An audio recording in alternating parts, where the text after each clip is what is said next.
अभी हम लोग क्या पढ़ेंगे? अभी हम लोग पढ़ेंगे पोलन ग्रेन। ठीक है, हम लोग पोलन ग्रेन में क्या पढ़ते थे कि जो पोलन ग्रेन जो होता है वो मेल गैमेट होता है, प्लांट का मेल गैमेट होता है, और पोलन ग्रेन का फॉर्मेशन जो है वो एंथर के अंदर होता है। फिर हम लोग एंथर पढ़े थे, एंथर में कितना लेयर होता है? 4 लेयर होता है। कौन कौन सा 4 लेयर होता है? तो एपिडर्मिस, इंडोथेसियम, मिडिल लेयर और टेपेटम, इतना पढ़ लेते। एंथर के अंदर जहाँ पे पोलन ग्रेन बनता है उस जगह को हम लोग क्या बोलते हैं? माइक्रोस्पोरेंजिया बोलते थे। और उस माइक्रोस्पोरेंजिया के अंदर माइक्रोस्पोर मदर सेल होता है। अब उस माइक्रोस्पोर मदर सेल में मियोसिस चलता है, सेल डिवीजन, मियोसिस 1 मियोसिस 2 दोनों चलता है, तो क्या रहता है? पोलन ग्रेन बनता है। 4 पोलन ग्रेन बनता है। चारों पोलन ग्रेन आपस में क्या रहता है? अटैच रहता है। अब चारों का चारों पोलन ग्रेन आपस में अटैच रहेगा तो उसको हम लोग टेट्राड बोलते हैं। फिर वो जब मेच्योर होता है तो टेट्राड क्या हो जाता है? सेपरेट हो जाता है, यानी चारों का चारों पोलन ग्रेन अलग अलग हो जाता है। ठीक है, तो अब वो अलग अलग हो गया, लेकिन वो पोलन ग्रेन कहाँ पे? अभी अंदर में ही है। अब वो पोलन ग्रेन का हम लोग डिटेल स्ट्रक्चर पढ़ेंगे। ठीक है, तो पोलन ग्रेन डिवीजन कर देते हैं कि पोलन ग्रेन जो होता है वो कैसा होता है? मेल गैमेट होता है। आप लोग एक और बात बताते चले कि जो बोर्ड एग्जाम है ना, हम जितना पढ़ा रहे हैं बोर्ड एग्जाम के लिए इनफ है। इससे ज्यादा आपको लोगों को पढ़ने की जरूरत नहीं है, सिर्फ बोर्ड एग्जाम के लिए ध्यान रखिएगा। वहीं आपको नीट के लिए पढ़ना है या किसी दूसरे कम्पिटिटिव एग्जाम के लिए पढ़ना है तो ये इनफ नहीं होगा। उसके लिए आप लोगों को मेरा लॉन्ग लेक्चर जो है, डिटेल वाला लेक्चर देखना पड़ेगा। ये सिर्फ बोर्ड के लिए। हाँ, बोर्ड का मैं गारंटी दे सकता हूँ कि 100% आप लोगों को मार्क्स यहीं से आएगा। एक भी क्वेश्चन आउट ऑफ सिलेबस नहीं रहेगा, जितना पढ़ाया जाएगा उतना ही रहेगा। जितना बोर्ड पे देखा जाएगा, आज का बात नहीं है, हर साल जितना क्वेश्चन है 100% क्वेश्चन कहाँ से आता है? तो नोट से आता है। एक भी क्वेश्चन बाहर का नहीं जाएगा। और ये क्रैश कोर्स सिर्फ बोर्ड के लिए ही लाया गया है, तो आप लोग को सिर्फ उतना ही काम करना है जितना काम हम लोग बोलते हैं। इसके अलावा जैसे बिहार बोर्ड का मॉडल पेपर निकलता है, प्रीवियस ईयर का क्वेश्चन बैंक आता है, ये सब हम खुद कराएंगे बोर्ड पे। आपको करना नहीं, आपको यही करना है कि जो चीजें पढ़ाया जा रहा है इसको रिवीजन में रखना है, आप लोग को रिवीजन करते रहना है। बाकी जब जब जो जो चीज का जरूरत पड़ेगा हम लोग खुद प्रोवाइड करेंगे। ठीक है, हम खुद प्रोवाइड करेंगे आपको, क्वेश्चन बैंक भी डिस्कस करेंगे, मॉडल पेपर भी डिस्कस करेंगे। तब उससे पहले तो क्या किया जाए? ये पढ़ लिया जाए, तब तो क्वेश्चन बैंक में जो क्वेश्चन आएगा बनेगा, मॉडल पेपर में जो क्वेश्चन पूछा जाएगा बनेगा। सब चीज आप लोग को टाइम टाइम पे दिया जाएगा। आप लोग इसको फॉलो करते हैं, गारंटी मेरा है। ये एक साल का बात नहीं है, हर साल जो है मार्क्स आता है, हर साल। ठीक है, आगे बढ़ते हैं। तो जो पोलन ग्रेन जो होता है, ये पोलन ग्रेन क्या होता है? ये मेल गैमेट होता है। अब पोलन ग्रेन जब मेच्योर होगा तो मेच्योर होने के बाद ये कहाँ निकलता है? उस एंथर से बाहर निकलता है। तो लिखते हैं after maturation, after maturation pollen grain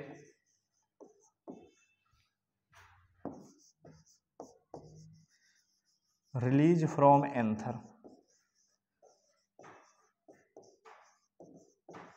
maturation के बाद जब मेच्योर हो जाएगा तो वो पोलन ग्रेन क्या करेगा? एंथर से बाहर निकलेगा मेच्योर होने के बाद।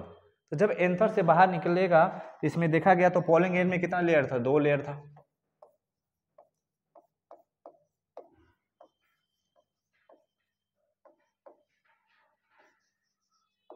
पोलन ग्रेन है कितना लेयर था? 2 लेयर्स।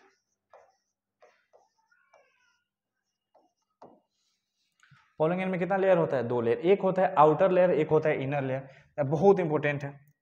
तो एक होता है आउटर लेयर, यह इसको ऐसे लिखें। जो आउटर लेयर होता है उसका नाम क्या है? तो उसका नाम है एक्साइन। और जो एक्साइन है कैसा लेयर होता है? तो आउटर लेयर।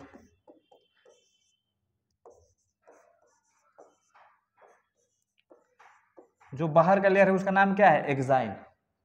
जो एक और लेयर होता है उसका नाम क्या है? इंटाइन।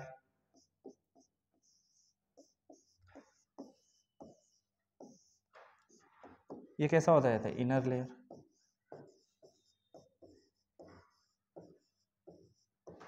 तो बात करेगा पोलन ग्रेन में कितना लेयर होता है? 2 लेयर। जब ये मेच्योर होगा तो इसमें डबल लेयर आ जाएगा। उसके पहले ये क्या हो जाएगा? एंथर से निकल चुका रहेगा। जब एंथर से निकलेगा तो इसमें कितना लेयर देखा गया? 2 लेयर देखा गया। एक का नाम था इंटाइन और दूसरे का नाम था एक्साइन। देखिए आई एन मतलब अंदर, ई एक्स मतलब होता है बाहर। ठीक है, तो एक्साइन जो होगा ये आउटर लेयर होगा, जो इंटाइन होगा वो क्या होगा? Inner layer.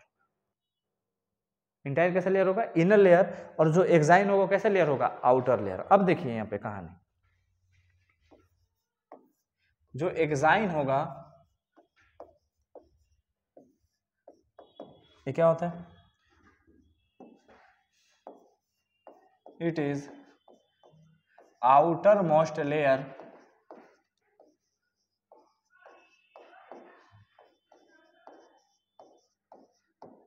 ये सबसे आउटर लेयर होता है। और जो एक्साइन होता है ना, ये सबसे रेजिस्टेंट मटेरियल होता है। Exine are most resistant material,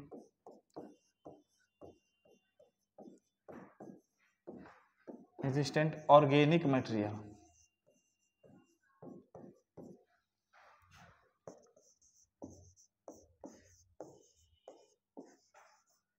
ये बहुत रेजिस्टेंट होता है, यानी रेजिस्टेंट का मतलब होता है जिसको कोई दूसरा क्या कर नहीं सके, उसको नुकसान नहीं पहुंचा सकते, उसको ब्रेक नहीं कर सके, इतना ज़्यादा रेजिस्टेंट होता है।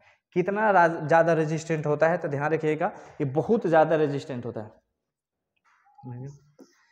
क्या है, exine can not be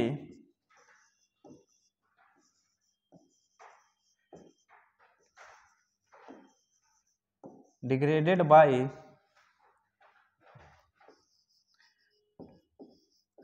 high temperature,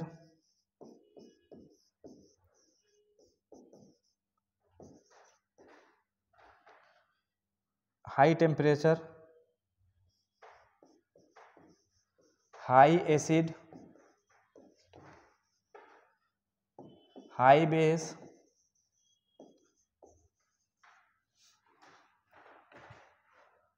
any enzyme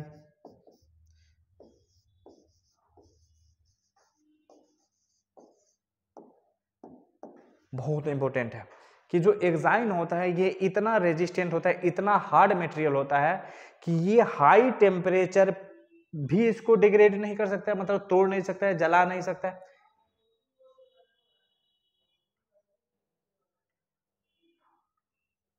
acid भी इसको नुकसान नहीं कर सकता है, बेस भी इसको नुकसान नहीं कर सकता है, दुनिया में कोई एंजाइम भी नहीं बना है जो इसको क्या कर सकता है, नुकसान पहुंचा सकता है। कौन सा लेयर, एक्साइन लेयर। तो ध्यान रखिएगा जो पोलन ग्रेन का एक्साइन होता है बहुत ही रेजिस्टेंट होता है, उसको ना ही कोई आग जला सकता है, ना ही एसिड उसको बर्बाद कर सकता है, ना ही कोई एंजाइम। जैसे हम लोग का बॉडी पे देखिए अगर एसिड चल जाता है, बहुत सारा मूवी में दिखाया जाता है, किसी लड़की के बॉडी पे फेंक दिया गया, पूरा मुंह क्या हो जाता है, जल जाता है, उससे कोई एसिड भी इसको नुकसान नहीं कर सकता, इतना ज्यादा हार्ड होता है। तो ये जो होता है आउटर मोस्ट लेयर होता है, ये क्या होता है, मोस्ट हार्डेस्ट मटेरियल होता है, मोस्ट मटेरियल इतना ज्यादा हार्ड होता है कि देखिए इसको कोई हाई टेम्परेचर भी इसको क्या नहीं कर, डिग्रेड मतलब तोड़ नहीं कर सकता। High acid, high base, high enzyme कुछ भी आज तक नहीं बना है जो इसको नुकसान कर सकता है। तो ये रहता है आउटर लेयर, कोई दिक्कत। अगला हम बात करते हैं इनर लेयर।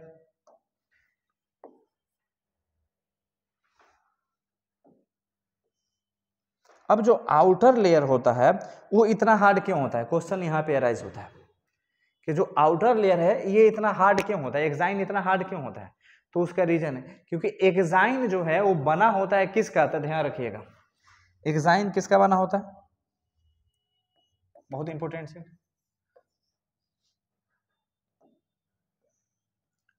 तो बात करते हैं एक्साइन का, तो एक्साइन किसका बना होगा, तो ध्यान रखिएगा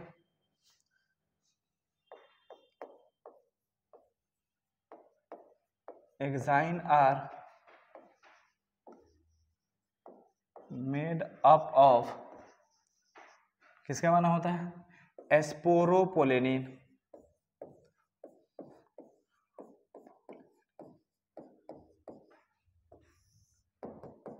किसका बना होता है, तो जो एक्साइन है वो बना होता है किसका, एस्पोरोपोलेनिन का, और ये होता है हार्डेस्ट मटेरियल। अब सोचिए जो एक्साइन है आउटर लेयर है, जैसे यहाँ पे दो लेयर हम बना देते हैं और इसका नाम क्या है, एक्साइन है, और ये एक्साइन जो है लेयर किसका बना होता है, स्पोरोपोलिनिन का। तो रियल में अगर हार्ड बोलेगा किसके वजह से हार्ड रहता है, स्पोरोपोलिनिन की वजह से, क्योंकि एक्साइन बना है स्पोरोपोलिनिन का और स्पोरोपोलिनिन हार्डेस्ट मटेरियल होता है। तो पूछेगा हार्डेस्ट कौन होता है, स्पोरोपोलिन, और ये स्पोरोपोलिनिन ही बनाया होता है एक्साइन लेयर का, इसलिए एक्साइन लेयर भी क्या हो जाता है, हार्ड होता है।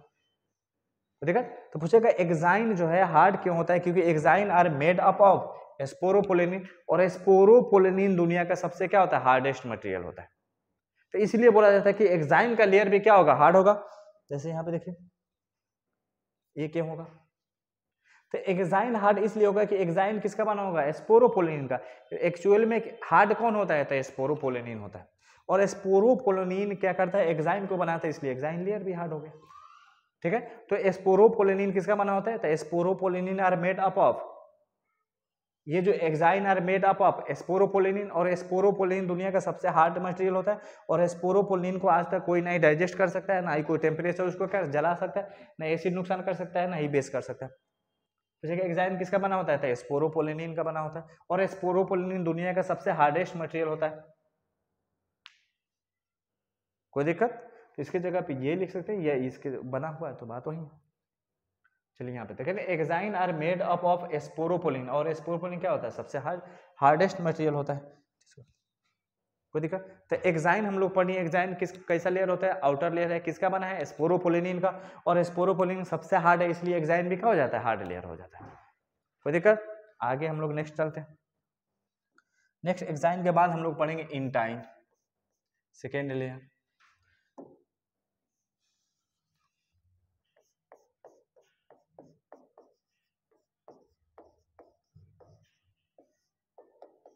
इंटाइन, तो इंटाइन जो होता है इनर मोस्ट लेयर होता है, अंदर वाला लेयर।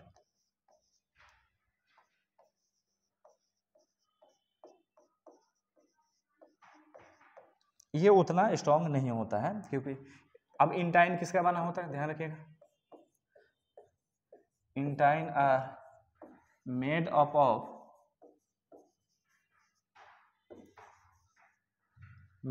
ऑफ किसका बना होता है इंटाइन, सेलुलोज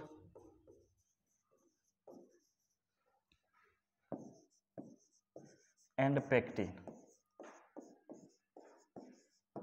तो बात करेंगे इंटाइन किसका बना होगा, तो सेलुलोज एंड पेक्टिन का बना होगा। ठीक है, अब अगला हम लेके आते हैं डायग्राम, देखिए डायग्राम से बातें समझ में आ जाती है। जैसे यहाँ पे देखिए,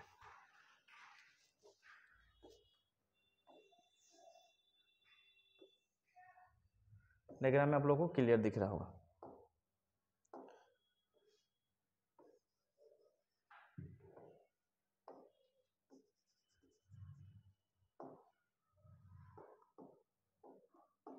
चलिए यहाँ पे देखिए डायग्राम।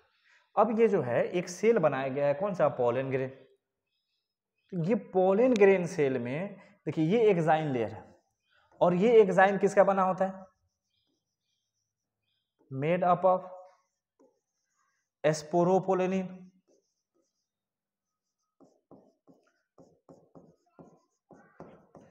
और स्पोरोपोलिन क्या होता है, हार्डेस्ट मटेरियल होता है।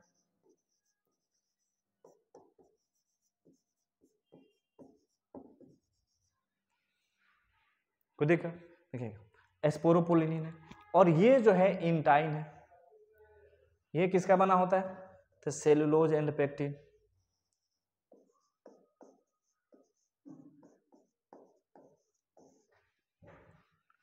देखा, दूसरा डायग्राम भी यहाँ पे देख रहा। तो ये देखिए एक्साइन कैसा होता है, तो आउटर लेयर होता है, आउटर, और ये कैसा होता है, इनर।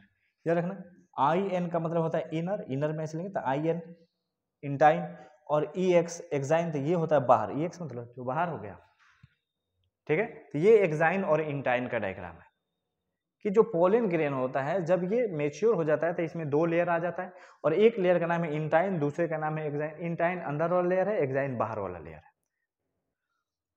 अब सोचिए जो एक्साइन है इतना हार्ड है, इतना हार्ड, और पोलन ग्रेन इसके अंदर में है, तो अब पोलन ग्रेन बाहर कैसे निकलेगा जब इसका हार्ड मटेरियल है, कोई दिक्कत, तो पोलन ग्रेन बाहर कैसे निकलेगा उसको हम लोग देखेंगे अगर अभी जस्ट। तो इतना आप लोगों को कोई दिक्कत। अब ये देखिए सेलुलोज, थिकनिंग ऑफ सेलुलोज, जो अब इसका इनर लेयर होता है वो पूरा सेलुलोज और पेक्टिन का बना होता है, तो ये सेलुलोज थिक लेयर रहेगा, यहाँ तक बात समझ में है। सीधा सीधा जाना है, जब पॉलन ग्रेन एंथर से निकलेगा तो उसमें कितना लेयर रहेगा, 2 लेयर रहेगा। एक को हम लोग क्या बोलेंगे, एक्साइन लेयर बोलेंगे, दूसरे को इंटाइन। जो एक्साइन होगा वो बाहर वाला लेयर होगा जो स्पोरोपोलिनिन का बना होगा, और स्पोरोपोलिनिन दुनिया का सबसे हार्डेस्ट मटेरियल होता है। जो अंदर वाला लेयर होगा उसका नाम होगा इंटाइन, वो इनर लेयर होगा वो किसका बना होगा, सेलुलोज एंड पेक्टिन का बना होगा। वो तो क्या होता है, सॉफ्ट होता है, वीक होता है, वो टूट जाता है। हाँ, अब क्या नाम है कि जो एक्साइन है स्पोरोपोलिनिन है, तो ध्यान रखिएगा sporopollenin.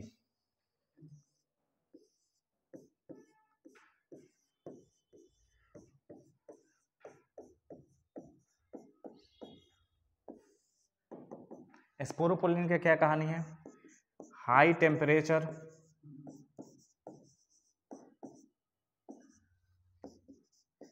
High acid concentration, high base concentration enzyme दुनिया में कितना भी टेम्परेचर बढ़ा दिया जाए इसको कोई नुकसान नहीं होगा। दुनिया में कितना हो एसिड बढ़ा दिया जाए इसको जला मतलब बर्बाद नहीं कर सकता है, कितना हो बेस में डाल दिया जाए बर्बाद नहीं हो सकता है। कोई एंजाइम अभी तक नहीं बना है जो स्पोरोपोलिनिन को क्या कर सकता है, डाइजेस्ट कर सकता है। इसलिए दुनिया का सबसे रेजिस्टेंट मटेरियल है कौन, स्पोरोपोलिनिन।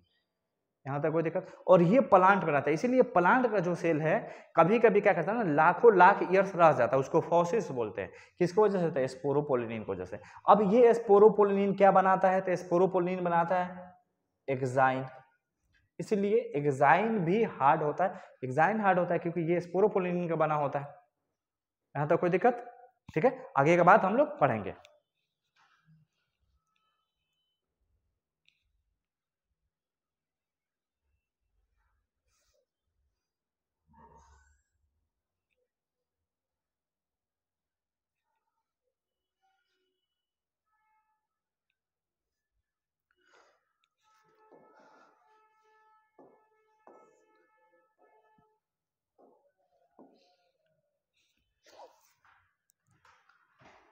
हाँ, तो आज हम लेके आए हैं कि दुनिया का सबसे हार्ड मटेरियल कौन है। आप लोगों से पूछा जाएगा कि दुनिया का सबसे हार्ड मटेरियल कौन है, तो क्या नाम रखना है, स्पोरोपोलिन। क्यों नाम रखना है, high temperature, high acid, high base, high, दुनिया में कोई भी ऐसा टेम्परेचर नहीं बना है जो इसको बर्बाद कर सकता है। किसी भी कंडीशन में ये बर्बाद नहीं होगा। तो दुनिया का सबसे हार्ड मटेरियल कौन है, स्पोरोपोलिन, जो कहाँ पे रहता है, प्लांट में।